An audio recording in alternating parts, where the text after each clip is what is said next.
Hello dear students, I hope you all are fine and safe. तो बच्चों, अभी हम जो पढ़ रहे हैं करंट इलेक्ट्रिसिटी पढ़ रहे हैं, चैप्टर नंबर 3। और आज जो हम पढ़ेंगे करंट इलेक्ट्रिसिटी में, that is electrical measurements. Electrical measurements में जो सबसे पहले आज हम पढ़ेंगे वो है किरचॉफ लॉस। और किरचॉफ लॉस इतने इंपॉर्टेंट है बच्चों, डायरेक्ट क्वेश्चन पूछ लिया जाता है बोर्ड एग्जाम में, सीबीएसई में, स्टेट किरचॉफ लॉस। तो बच्चों, किरचॉफ के दो लॉज हैं, उनको हम ध्यान से पढ़ेंगे, उससे रिलेटेड क्वेश्चंस भी हम करेंगे बोर्ड के हिसाब से, कॉम्पिटिटिव एग्जाम के हिसाब से भी करेंगे। दूसरा हम पढ़ेंगे एक और important topic, that is Wheatstone bridge. वो भी बड़ा ही इंपॉर्टेंट टॉपिक है। तो let's begin. We will first do Kirchhoff law.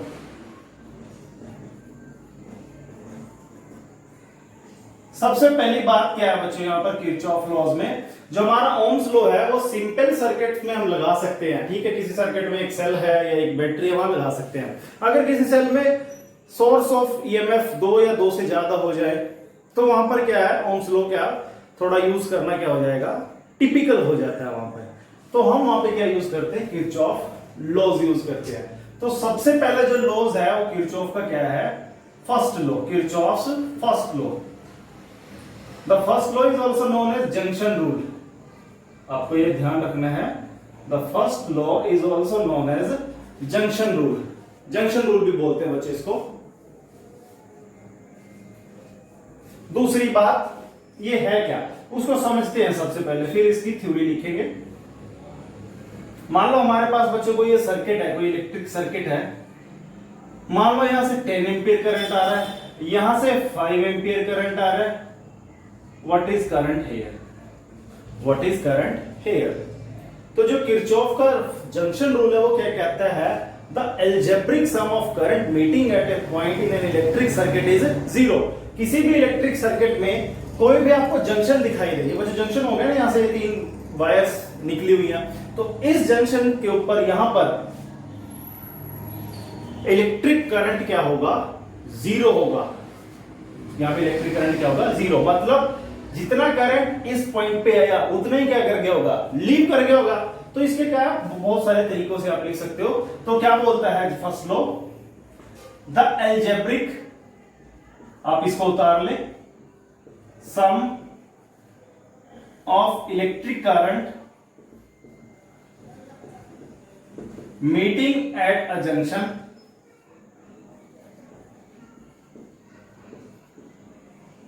in an electric circuit is 0। वो 0 होगा बच्चों। ठीक है। Second important, based on law of conservation of charge, law of conservation of charge पे बेस्ड है बच्चों। ठीक है। दूसरा हम इसको और शॉर्ट फॉर्म में लिख सकते हैं, ये बोर्ड में पूछ ले जाता है कि जंक्शन रूल किस पे बेस्ड है, law of conservation of charge पे बेस्ड है। शॉर्ट फॉर्म में कैसे याद रखना आपको इसको, current leaving is equal to current entry, is equal to current entry.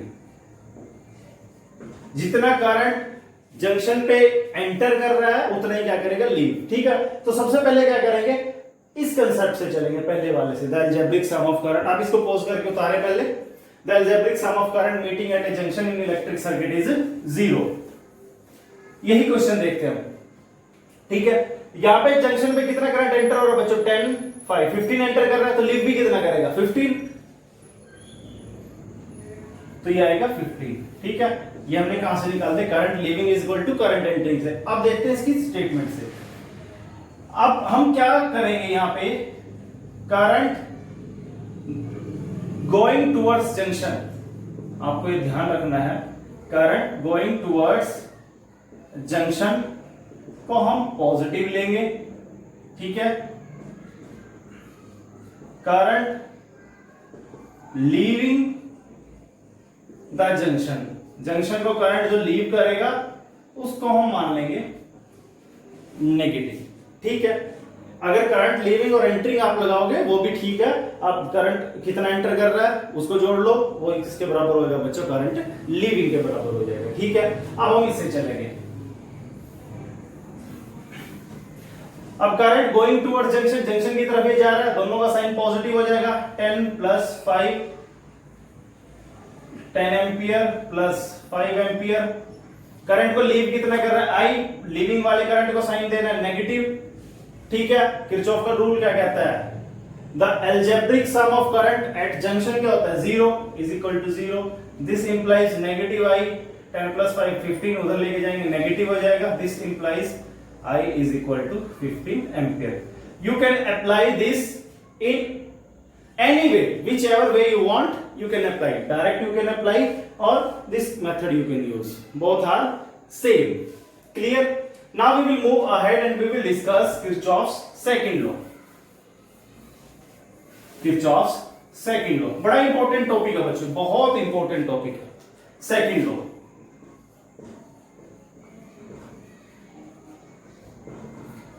सबसे पहली बात, इसको क्या बोलते हैं, लूप रूल। यहां पे लूप बनेगी, क्लोज लूप, लूप रूल बोलते हैं बच्चे इसको। ठीक है, किरचॉफ लूप रूल। ये है क्या, मान लो आपके पास कोई सर्किट है बच्चों,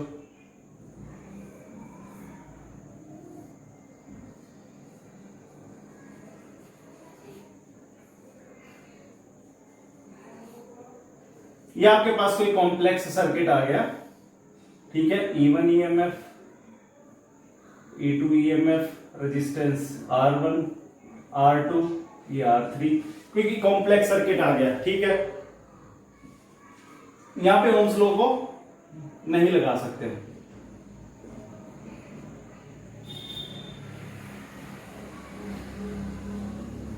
I1 मान लो बच्चे, इसको I2, इसको I3। क्लियर, ये कोई सर्किट आ गया। यहां पे मैं नाम दे देता हूं टर्मिनल्स के A B C D E and F। ये सर्किट हो गया कंप्लीट। ऐसा कोई सर्किट मिलेगा, वहां पर हम क्या करेंगे, लूप रूल लगाएंगे, कोई भी क्लोज लूप लेंगे, इक्वेशंस लिखेंगे और इसको सोल्व करेंगे। ठीक है, सबसे पहले इसका स्टेटमेंट लिख लेते हैं। द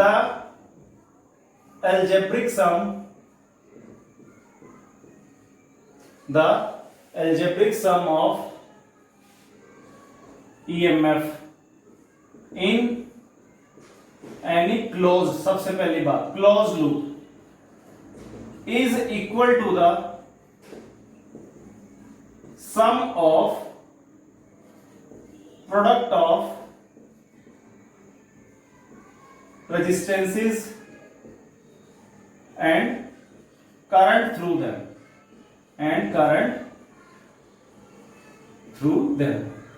मीनिंग क्या है, कोई भी क्लोज लूप लेंगे, सबसे पहले उस क्लोज लूप पे जो ईएमएफ का सम होगा, जितने भी वहां पे ईएमएफ हैं, ईएमएफ के सोर्स हैं, उन सब की ईएमएफ का जो सम होगा अलजेब्रिक, वो किसके बराबर होगा, रेजिस्टेंस, उस रेजिस्टेंस के अंदर से करंट कितना है, उन दोनों की प्रोडक्ट के सम के बराबर। मान लो क्या है, मैं ये लूप ले रहा हूं, ए बी सी एफ, ये लूप ले रहा हूं। ठीक है, क्लोज लूप। इस क्लोज लूप में इन दोनों का अलजेब्रिक सम, ठीक है, वो किसके बराबर होगा, R1 × I1। ठीक है, अलजेब्रिक सम, एक और रेजिस्टेंस है R2 × I2, keeping sign in mind, वो अभी हम लगाएंगे यहां पे। Next, based on law of conservation of energy, ये एनर्जी के कंजर्वेशन पे बेस्ड है बच्चों, ये भी ध्यान रखना आपको, बड़ा इंपॉर्टेंट है बोर्ड में 1 मार्क के लिए। Law of conservation of energy पे बेस है ये। ठीक है, अब इसको हम अप्लाई करेंगे, उसके लिए कुछ साइन कन्वेंशन है, वो साइन कन्वेंशन हम देख लेते हैं। अब इसको यहां तक उतार ले, आप इसको नोट करें पॉज करके।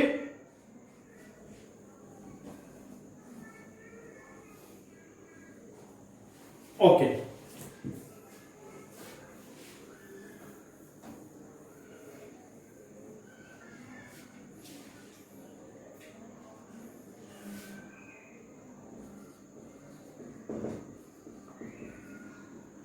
एंटी क्लॉकवाइज कोई सेल अगर करंट भेज रही है तो उसकी ईएमएफ पॉजिटिव, किसी क्लोज लूप में करंट अगर रेजिस्टेंस में एंटी क्लॉकवाइज मूव कर रहा होगा, पॉजिटिव ले लेंगे। क्लियर, क्लॉकवाइज वो बच्चों हम यहाँ नेगेटिव ले लेंगे। ये हमने साइन कन्वेंशन यहाँ पे एज्यूम कर लिया, ठीक है। ये सोर्स ऑफ ईएमएफ सर्किट में करंट कैसे भेज रहा होगा उसको पॉजिटिव, ये सोर्स ऑफ ईएमएफ सर्किट में अगर एंटी क्लॉकवाइज भेज रहा होगा तो इसको एंटी क्लॉक भेज रहा होगा तो पॉजिटिव, क्लॉकवाइज भेज रहा होगा तो नेगेटिव। इस रेजिस्टेंस में करंट अगर क्लॉकवाइज घूम रहा होगा लूप में तो नेगेटिव, एंटी क्लॉकवाइज घूम रहा होगा तो पॉजिटिव। सेम यहाँ पे अप्लाई करेंगे, ठीक है। अब इसको अप्लाई कैसे करना है वो हम सीखेंगे आज। इन क्लोज लूप लिखते हैं सबसे पहले A B C F A, ये क्लोज लूप ले लेंगे, ठीक है। सबसे पहले क्या, अलजेब्रिक सम ऑफ ईएमएफ। जब ये लूप हम देख रहे हैं बच्चों, नीचे वाले लूप को आप भूल जाओ, क्लियर। जब ये लूप देख रहे हैं तो इस सेल से करंट पॉजिटिव, यही है इसका बच्चों हाइपोटेंशियल करंट कैसे निकल रहा होगा, ऐसे, ठीक है। करंट इस सेल की वजह, सेल में जो करंट होगा बच्चों से सेल इस सर्किट में करंट कैसे चला लेगी, don't take this sign, this is the sign of current I1 that is moving through this R1, clear. इस सेल की वजह से तो करंट कहां होगा, ऐसे इस लूप के अंदर ऐसे घूम रहा होगा, तो कैसे हो जाएगा, E1 की वजह से जो सर्किट में करंट मैं यहां से दिखा रहा हूं आपको, ये हो गया। कौन सी डायरेक्शन है बच्चों, ये anti clockwise positive, clear. E2 की वजह से बच्चों, E2 कैसे करंट पॉजिटिव है, पॉजिटिव से करंट निकला ऐसे घूम गया, तो E2 से करंट कैसे हुआ, यहां लिख देता हूं नीचे E2 पॉजिटिव है ऐसे घूम गया, क्या हुआ, clockwise negative, clear. The algebraic sum of EMF is equal to sum of product of resistance and current through them. इस लूप में कितने रेजिस्टेंस है, दो, दोनों रेजिस्टेंसेस को रेस्पेक्टिव करंट से मल्टीप्लाई करके क्या करेंगे हम, अलजेब्रिकली ऐड करेंगे, क्लियर। अब जो I1 आ रहा है बच्चों, वो I1 R1 से ऐसे आया होगा, फिर ऐसे मुड़ गया होगा इस लूप के अंदर, ठीक है। तो मैं उसको आपको सेपरेट करके दिखा देता हूं, क्लियर। ये आया बच्चों R1, ठीक है। यहां से I1 आया, वो I1 ऐसे आके ऐसे चला गया, कैसे घूम रहा है I1 बच्चों, क्लॉकवाइज। तो इस करंट को कैसे ले लेंगे, negative, minus I1 R1, clear. अब R2 को देख लेंगे, नीचे R2 एक, मैं आपको यहां से स्प्लिट करके दिखा रहा हूं, no need to do that, ये जस्ट अंडरस्टैंडिंग के लिए है, आपको करने की कोई जरूरत नहीं है, आप डायरेक्ट कर सकते हो, जस्ट समझाने के लिए। R2 हो गया, ये I2 करंट है, ऐसे गया, फिर ऐसे, फिर ऐसे, फिर ऐसे, कैसे घूम रहा बच्चों, ये भी क्लॉकवाइज, माइनस I2 R2, ये भी क्लॉकवाइज है, क्लियर, ओके। ये आ गई इक्वेशन, इसको सॉल्व करेंगे। एक और इक्वेशन बना के दिखा देता हूं आपको मैं। इन closed loop F C D E F, clear, F C D E F, ये लूप में मैं दिखा रहा हूं आपको। E2 करंट कैसे भेज रही है इस लूप में, ये E2 है, यहां पे सर्किट बना है इसी E2 का, यहां से ऐसे करंट भेजे इसने, ऐसे कैसे घुमा रही है E2 नीचे वाले सर लूप में, एंटी क्लॉकवाइज पॉजिटिव लिख दो, डोंट थिंक कि सर ये नेगेटिव आया था यहाँ पॉजिटिव लिख दिया, क्या हम क्या देख रहे हैं, ये डायरेक्शंस देख रहे हैं बच्चों। कोई भी सेल ऊपर वाले सर्किट में E2 का क्या करंट का डायरेक्शन था बच्चों, क्लॉकवाइज, नेगेटिव लिख दिया। E2 पर नीचे वाले पार्ट में कैसे है, एंटी क्लॉक, पॉजिटिव लिख दिया। और कोई सेल है नहीं है, इज इक्वल टू, दो रेजिस्टेंसेज है, दोनों रेजिस्टेंस को रेस्पेक्टिव करंट से मल्टीप्लाई करके लिख देंगे। अब इसमें से करंट कितना, I2 कैसे घूम रहा है, ऐसे आया नीचे की तरफ, ऐसे घूम रहा है, कैसे घूम रहा है बच्चों, एंटी क्लॉकवाइज, पॉजिटिव लिख देंगे, I2 R2, प्लस आएगा माइनस को देखेंगे। अब R3 से कैसे करंट, ये डायरेक्शन है, ये ऐसे आया, ऐसे ऐसे, कैसे हो गया, clockwise, minus I3 R3, clear, ये होगी इक्वेशन। तीन करंट निकालने, I1 I2 I3, इक्वेशन भी तीन चाहिए, ठीक है। एक इक्वेशन बच्चों आपको क्या मोस्ट प्रोबेबली मिलेगी, वो आपको फर्स्ट रूल पे बेस्ड मिलेगी। आपको F पॉइंट पे जंक्शन दिखाई दे रहा है, कितने करंट एंटर कर रहे हैं, दो, दोनों का सम करंट एंटरिंग, लीव कितना कर रहा है, एक, is equal to current leaving. ये बन गई तीन इक्वेशन आपकी।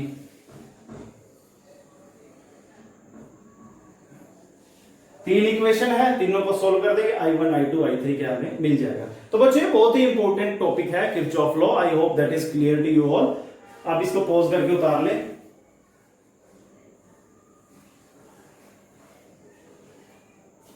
ओके,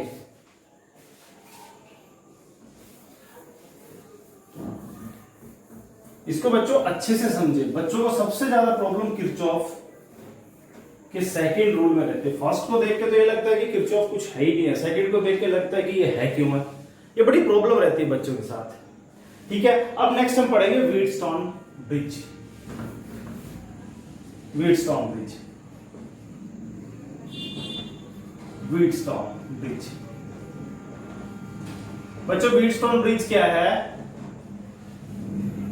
ये कोई ऐसा वैसा कंक्रीट का बना हुआ ब्रिज नहीं है जिसके जो किसी नदी के ऊपर बना होगा, ठीक है, जस्ट नाम है। इसमें क्या होगा, चार रेजिस्टेंसेस बच्चों क्वाड्रिलेटरल की फॉर्म में लगे होंगे, ठीक है।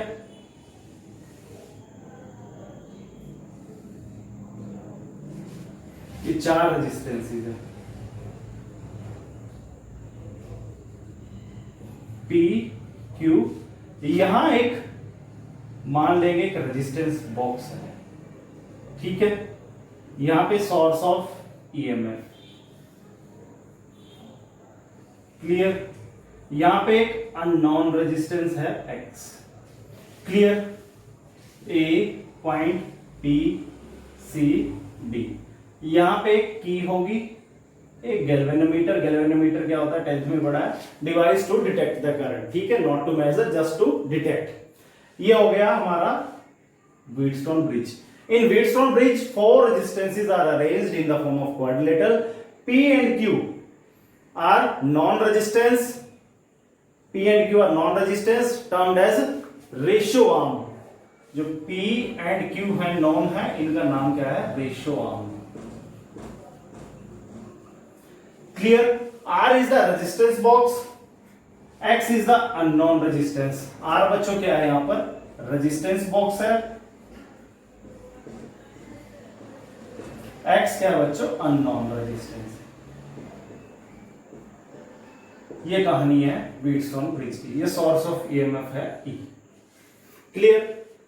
और व्हीटस्टोन ब्रिज क्या कहते हैं कि हम R में से एक ऐसा रेजिस्टेंस निकाल ले, रेजिस्टेंस बॉक्स है, बहुत सारे रेजिस्टेंसेस होते हैं उसके अंदर, कोई एक ऐसा रेजिस्टेंस निकाल ले कि जब हम इस की को क्लोज करेंगे तो गैल्वेनोमीटर क्या दिखाएगा, जीरो डिफ्लेक्शन, ठीक है।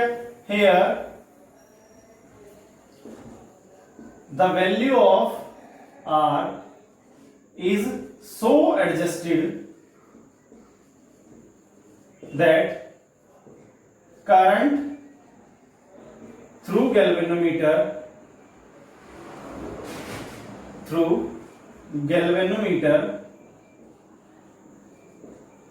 is equal to 0। इसको हम IG, करंट थ्रू गैल्वेनोमीटर भी लिख देते हैं।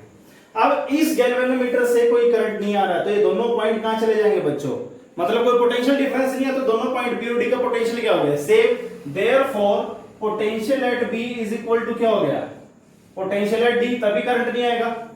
तो आर की एक ऐसी वैल्यू निकाल ली हमने यहां से एस, जिससे क्या हो गया, गैल्वेनोमीटर से कोई करंट नहीं निकला। What does it mean कि दोनों पॉइंट पे पोटेंशियल क्या आ गया, सेम। और ऐसा होते ही, जैसे ही गैल्वेनोमीटर से करंट क्या हुआ, जीरो, ऐसा होते हुए ये फाइंड आउट हुआ P upon Q is equal to R upon X आ गया। That is known as Wheatstone bridge principle, ठीक है।